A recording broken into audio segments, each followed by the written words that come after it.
네, 안녕하세요. 세종연구소 우정엽입니다. 오늘은 바이든 정부에서 내놓을 대북 정책 검토 결과에 대해서 말씀을 드리도록 하겠습니다. 이번에 정세와 정책을 내놓은 이후에 미국 정부에서 대북 정책 검토가 마무리되었다는 발표가 있었고, 그 대강의 방향에 대해서는 이야기가 있었습니다. 다만 아직까지 이 대북 정책 검토가 문서로서 나오진 않았고, 젠사키 백악관 대변인과 익명의 미국 정부 고위 관계자에 의해서 이번에 새로 나올 대북 정책 검토가 어떠한 방향으로 나갈 것인지에 대한 언급이 있었습니다. 이것과 결부시켜서 제가 정세와 정책에서 바이든 정부의 대북 정책 검토에 대해서 전망을 한 것과 같이 말씀을 드리도록 하겠습니다.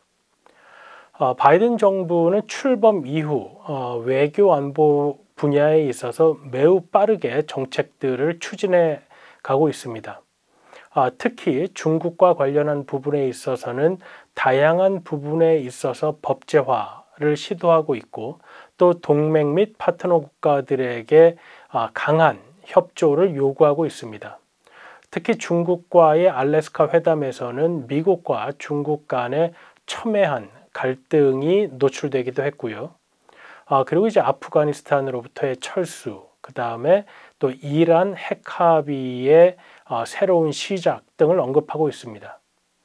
그에 반해서 북한 정책에 있어서는 포괄적인 재검토란 이름으로 지금 출범한 지 약 100일이 되는 시점에까지 구체적인 문서로서 이 대북 정책이 나오지 않고 있는데, 그 이유는 아마 크게 두 가지일 것으로 생각이 됩니다. 첫 번째는 바이든 정부 내에 과연 이 북한 문제를 어떻게 다루는 것이 좋을 것인가에 대해서 합의가 이루어지지 않았다는 것입니다.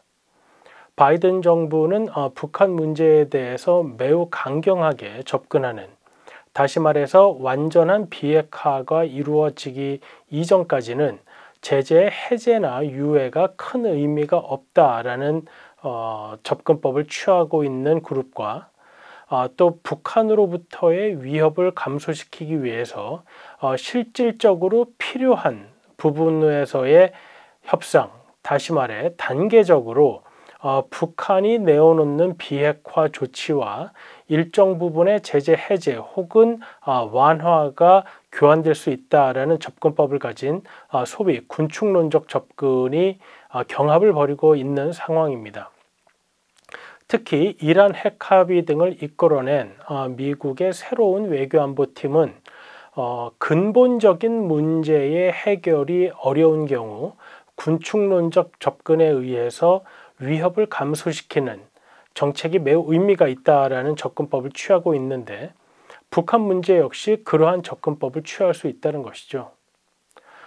근데 이번에 대북 정책 접근이 완료되었다라고 하면서도 그 구체적인 방향에 대해서는 아직 알려지지 않고 있는데, 그 이유는 미국 정부 내부에서 과연 완전한 비핵화가 가능할 것이냐, 아니면 일정 수준의 동결 혹은 캐핑과 같은 낮은 수준의 비핵화를 목표로 하는 것이 현실적인 것이냐 하는 논란이 있었다고 하더라도 이것을 대외적으로 공표할 가능성은 매우 낮다는 점입니다. 특히 북한과의 협상이 시작되지 않았기 때문에 이 부분에 있어서 미국이 먼저 본인들이 가지고 있는 협상 카드를 공개할 가능성은 없다는 점에서 추후 이 대북 정책 검토가 완전히 마무리되고 문서화된다고 하더라도 이 부분이 구체적으로 천명될 가능성은 낮아 보입니다. 또 하나는 미국 정부가 보았을 때 북한 문제의 해결 가능성이 높지 않다는 것입니다. 트럼프 정부 때는 트럼프 대통령 본인이 북한 문제의 해결을 자신하였고, 그러한 북한 문제의 해결이 본인에게 정치적 이익이 된다고 보았기 때문에 2018년 봄부터 2019년 봄까지 트럼프 대통령 본인이 직접 나서는 북한 문제의 해결을 추구하였지만, 바이든 대통령 본인과 바이든 정부에서 일을 하고 있는 외교안보팀은 그러한 방식으로 북한 문제가 해결될 가능성이 매우 적다는 것을 이미 알고 있습니다. 그렇기 때문에 어떠한 식으로 이 문제를 접근하는 것이 보다 현실적인지에 대한 고민이 길어졌을 가능성이 있습니다. 그 중에 하나가 과연 북한 문제를 전담할 인사를 임명할 것인가 하는 부분인데요. 트럼프 정부 시기를 되돌아보아도 2018년에 싱가포르 회담을 앞두고서는 대북 문제를 전담하는 인사나 조직이 있지 않았습니다. 이것은 2018년 가을이 된 이후에야 스티븐 비건 대북정책 특별대표가 임명되는 수순을 거치면서 2019년 말부터 2019년 초 하노이 정상회담을 앞두고 스티븐 비건 대표가 직접 북한과 협상을 하는 단계에 이르렀는데, 지금 미국은 북한과의 협상 개시 가능성이 매우 낮은 상황에서 이 문제를 어떻게 할 것인가 하는 부분에 대해서 아직 정해진 것이 없는 것 같습니다.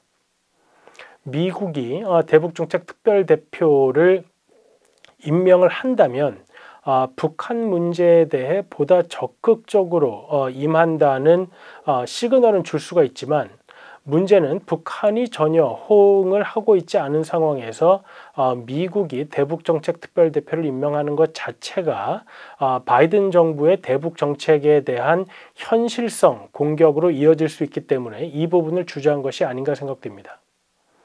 현재까지 나온 이야기를 봐서는 아직까지 미국 바이든 정부가 대북정책 특별대표를 따로 임명하는 과정을 거칠 것 같지는 않습니다.